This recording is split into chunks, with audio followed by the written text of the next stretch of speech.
Naalala nyo pa ba ang pelikulang Selena's Gold noong 2022 na pinagbidahan ng nag-iisang Angelicang?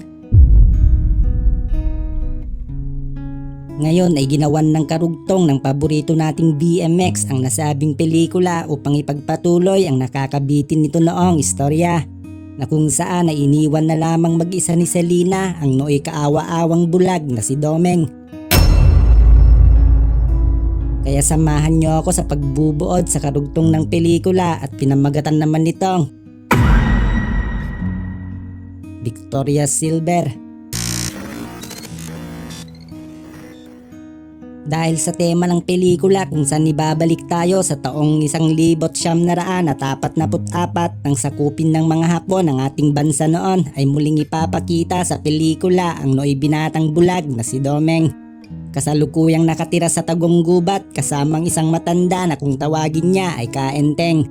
Si Kaenteng ay kasapi sa isang kilusan na tumutugis sa mga mapangaping Hapon. Dahil sa mga gintong nakuha nila ni Selena noon kay Tiago, ito ngayon ang naitutulong ni Domeng sa kilusan, dahilan naman upang tulungan din siya sa kanyang pang-araw-araw na pangangailangan.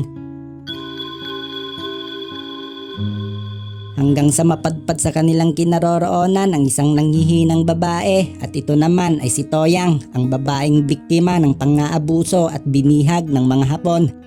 Hindi naman ipinagkait ni Domeng ang pagtulong kay Toyang kahit alam niyang tutol dito si Kaenteng. Nang magkamalay si Toyang at mapagtantong siya ay nasa ligtas ng lugar, ay emosyonal niyang isinalaysay kay Domeng ang malupit na sinapit nila sa kamay ng mga mapang-abusong Hapon. Pinaslang ang mga kalalakihan habang silang mga kababaihan ay pinagdadakip naman upang pag-aliwan salit-salitang pinilahan na talaga naman. Mabuti na lamang at siya'y nakatakas dahil na rin sa tulong ng isang mabait na sundalong Hapon, pero ang matinding trauma ang gabi-gabi bumabangungot kay Toyang na nagdudulot sa kanya upang hirap kontrolin ang kanyang sarili at nagagawa ang isang hindi kaaya-ayang pangyayari. Pero hindi ito alam ni Toyang kinabukasan na para bang may nabuong ibang katauhan sa kanyang pagkatao dulot nga ng matinding trauma. Nagkaroon tuloy sila ng hindi pagkakaintindihan ni Domeng dahil kasi sa nangyari ay inakala ni Domeng na pinaglalaroan lamang siya ni Toyang. Dinepensahan naman ni Toyang ang sarili at pinaunawa ng gusto kay Domeng kung bakit ito nangyayari. Hindi raw niya ito pinaglalaroan at wag daw nitong isipin na siya'y maruming babae. Dahil sa mga pakiusap at paghingi ng paumanhin, hindi na tumuloy pa sa pag-alis si Toyang kaya nanatili ito ng ilang araw sa tahanan ni Domeng. Ngunit may mahal sa buhay namang dapat balikan si Toyang at ito ay ang kanyang lola at kapatid. Hindi naman siya pinigilan ni Domeng bagkus ay binigyan pa nga siya nito ng ginto na kanyang gagamitin. Ayaw sanang tanggapin ni Toyang ang mga ginto pero dahil sa mapilit ang binatang bulag, tinanggap na lamang niya ito at ipinalit ang pilak niyang singsing na pamana pa sa kanya ng yumao niyang ina. Simbolo raw ng kanyang katapatan at pasasalamat sa kabutihan ng binata. Pero bago pa man mangyari ang pag-alis dahil sa mundo ng BMX, isa munang pabaon ay pabaon pala ang magaganap. Para naman kay Toyang ay hindi na ito isang panaginip pa o dala na ng kanyang trauma, kaya ang matinding eksena ay tayong sa full movie nyo na lang makikita. Bigo si Toyang na makita ang kanyang lola at kapatid dahil ayon sa mga napagtanungan niya, hindi na raw nakaligtas pa ang mga ito sa kalupitan ng mga Hapon. Dahil doon ay kinailangan niyang bumalik kay Domeng dahil ayon sa sinabi sa kanya ni Domeng na kapag bigo niyang mahanap ang kanyang lola at kapatid, naroon lang daw ang binata maghihintay sa kanyang pagbabalik.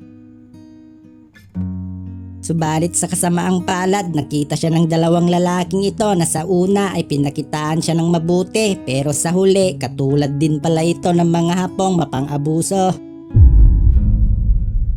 Gamit ang sandatang ibinigay ng Hapon na tumulong sa kanya noon, na ipaghiganti ni Toyang ang kanyang sarili dahil sa tindi ng galit dulot ng mapagsamantalang tadhana.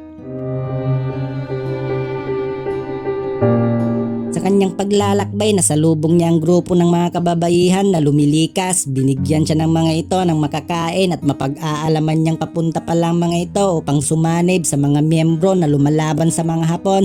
Pero hindi siya sumama sa mga ito at talagang binalikan niya si Domeng at dito ay namuhay silang parang tunay ng mag-asawa. Subalit isang malagim na trahedyang yumanig sa kanilang katahimikan nang magtaksil ang isa sa mga kasamahan ni Kaenteng. Sa kasamaang palad, hindi na nakaligtas ang matandang kumupkop at tumulong kay Domeng noong iniwan siya ni Selena.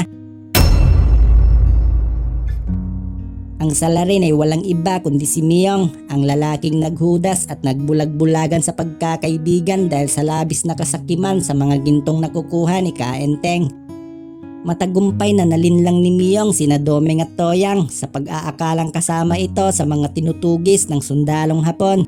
Nailigtas man ni Toyang si Miyong pero nang makita kung sino ang nabaril niyang sundalo ay natigilan nito dahil ito ang sundalong nagligtas sa kanya noon. Dahil sa maling akala, pinatuloy at ginamot pa nilang taksil na si Miyong. Ngunit sa kalagitnaan ng kanilang mahimbing na pagtulog, muling dinalaw ng bangungot ng nakaraan si Toyang. Sa kanyang kalituhan, muli niyang nagawa ang mga bagay na ginawa niya noon kay Domeng.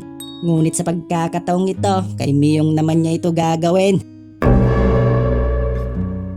Hindi naman nakaligtas sa paningin ni Domeng ang mga pangyayari, bagaman binalak niyang tapusin na si Miyong, nanaig pa rin ang kanyang pagtitimpi at piniling pakalmahin na lamang ang sarili. Kinabukasan, tila hindi na nawala sa isip ni Miyong ang mga ginawa ni Toyang sa kanya, kaya naman sinubukan niya itong akitin sa pag-asang mauulit ang lahat. Labis itong ikinabigla ni Toyang at hindi niya mawari kung bakit biglang nagbago ang pakikitungo ni Miyong na nauwi sa marahas na pagpupumiglas dahil sa panggigigil ng lalaki. Sa gitna ng takot, walang humpay sa pagsigaw si Toyang at tinawag ang pangalan ni Domeng. Agad namang rumesponde ang binata, ngunit dahil sa kanyang kapansanan, hindi niya mapantayan ang lakas ni Miyong. Sa huli, wala nang ibang pagpipilian si Domeng kundi gamitin ang sandatang daladala noon ni Toyang upang tuluyan ng tuldukan ang kasamaan ng lalaking akala nila ay tunay na kaibigan.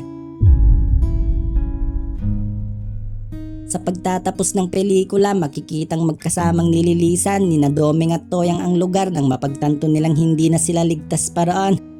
Sa kabila ng takot, may pangambang naramdaman si Domeng. Akala niya iiwan at pababayaan din siyang muli ni Toyang katulad ng ginawa sa kanya noon ni Selena. Ngunit sa pagkakataong ito, hindi siya nabigo. Magkatuwang nilang haharapin ang bukas upang hanapin ang panibagong buhay na tunay na para sa kanilang dalawa. Maraming salamat mga kaibigan at sana'y kita-kita ulit tayo sa susunod ko pang mga video. Misteryoso Recap!